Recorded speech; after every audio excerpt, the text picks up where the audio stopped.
Welcome to The Explainer.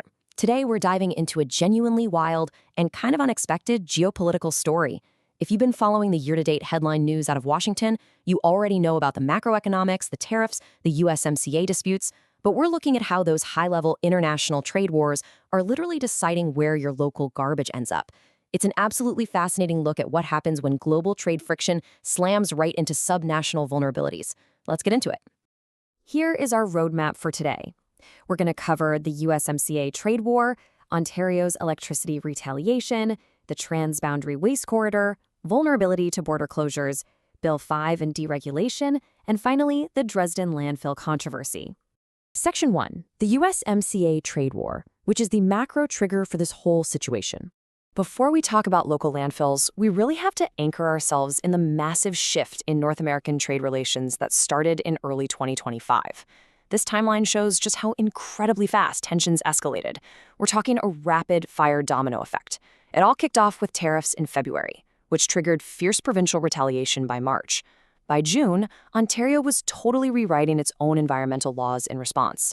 And then by July 2026, the entire USMCA free trade agreement was thrown into total limbo. The sheer scale of this economic clash was just massive. So on February 1st, 2025, the United States slapped near-universal tariffs on Canadian and Mexican goods. We're talking a 25% tariff on almost all imports, plus a specific 10% levy right on oil and energy.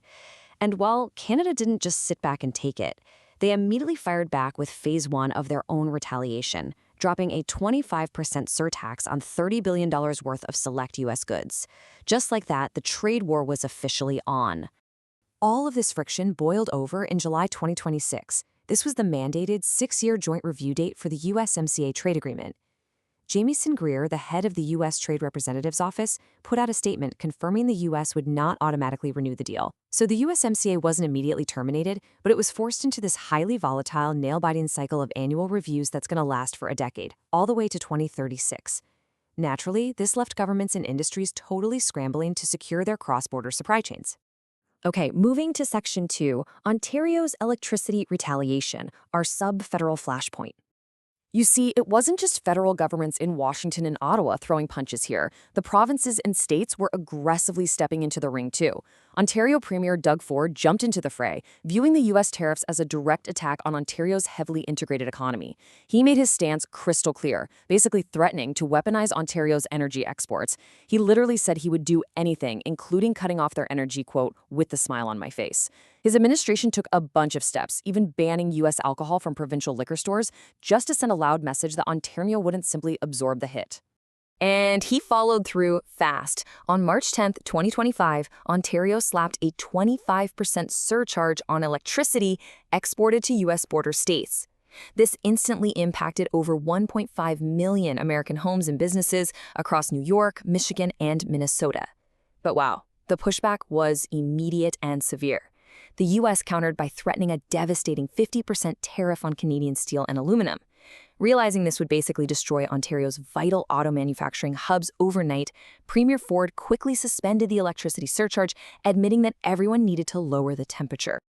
That brings us to Section 3, the transboundary waste corridor. So this brief, high-stakes standoff exposed a massive, hidden vulnerability for Ontario. While they tried to use energy as leverage, they suddenly realized how deeply reliant they were on the U.S. for something way less glamorous: their garbage. Specifically, Ontario relies heavily on the transboundary waste corridor. When you look at all the municipal solid waste generated in Ontario that requires landfilling, an unbelievable 27% of it isn't buried in the province. It's exported straight to the United States. To put that 27% into perspective, we're talking about 3.46 million tons of municipal solid waste shipped across the border every single year. Let that sink in. 3.46 million tons.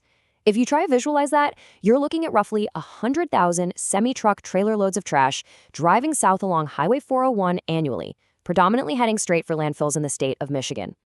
And this dependency, it's been accelerating dramatically over the last decade. It's not a new thing, but a rapidly growing reliance. We've seen a steady, steep increase in waste exports from Ontario to Michigan.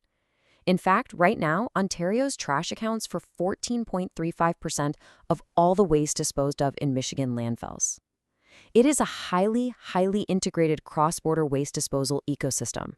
Section 4. Vulnerability to border closures. So here's the rub. When you're in a trade war with your largest trading partner, having 27% of your waste disposal completely reliant on their goodwill becomes a terrifying liability. With tariffs flying and the USMCA under threat, the big scary question for Ontario became, what if Michigan retaliates? What if they close the border to our garbage or slap impossible surcharges on foreign waste imports? You literally cannot stockpile 100,000 truckloads of trash while diplomats negotiate a trade treaty. To make matters worse, Ontario's internal data show that they were totally unprepared for this worst-case scenario. Recent reports revealed a total crisis in the making. Overall waste generation in the province had climbed by 17%, but domestic, in-province landfill capacity had plummeted by 18%.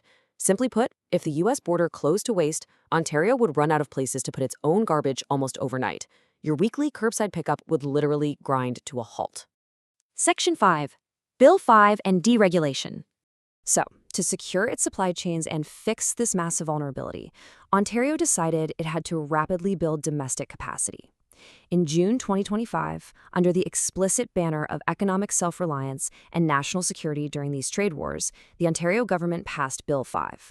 Formally called the Protect Ontario by Unleashing Our Economy Act, this was a massive omnibus deregulation package. Its goal? Cut red tape and fast-track industrial development, pretty much at all costs. The actual contents of Bill 5 fundamentally restructured the province's environmental framework. It outright repealed the long-standing Endangered Species Act, swapping it out for a system critics quickly dubbed a pay-to-destroy loophole. It created special economic zones, allowing the provincial cabinet to completely override local municipal zoning bylaws. And most importantly for our story, this is a real game changer, it gave government ministers unchecked power to bypass full environmental assessments just to get infrastructure and waste projects built immediately. Which brings us to our final section, Section 6, the Dresden landfill controversy. This is where the macro-level trade war lands right in the backyard of local citizens. The sweeping powers granted by Bill 5 were used to reverse a previously mandated environmental assessment for a project in a small town called Dresden, Ontario. Basically, the province used this new legislative framework to fast-track a highly controversial waste facility proposed by a company called York One Environmental Waste Solutions. And York One's plans? They are massive. They want to take a small, dormant 8-hectare dump and expand it into a 25-hectare operation. Thanks to the fast-tracked approvals, the site is slated to process up to 3,000 tons of construction materials a day and actually landfill 1,000 tons of solid waste daily, hitting a total capacity of over 1.6 million cubic meters. For the local community, that means looking at up to 700 trucks a day rolling down their rural roads, hauling waste from all across the province. As you can probably guess, the battle lines were drawn instantly. On one side, York One insists this is a regenerative recycling facility focused on construction and demolition waste, not some traditional, smelly household garbage dump. They argue it's an absolutely crucial piece of infrastructure. But on the other side, the local municipality of Chatham-Kent, nearby First Nations, and citizens groups are fighting back hard. They're pointing to a total lack of transparency, being systematically shut out of environmental consultations because of Bill 5, and the severe disruption this brings to their community. I think this quote from a local official in neighboring Lambton County hits the nail on the head regarding the frustration on the ground. They said, if you want information, you have to track it down yourself, because the provincial government deregulated the review process to protect itself from U.S. border threats. The burden of figuring out what is actually going on has fallen entirely on the locals. They feel like they're being totally steamrolled by the side effects of a global trade dispute that they had absolutely zero part in creating. So, as we stare down a decade of USMCA uncertainty and annual trade reviews, this whole story leaves us with a really vital question. What is the true cost of securing domestic supply chains, and who ultimately ends up paying for it?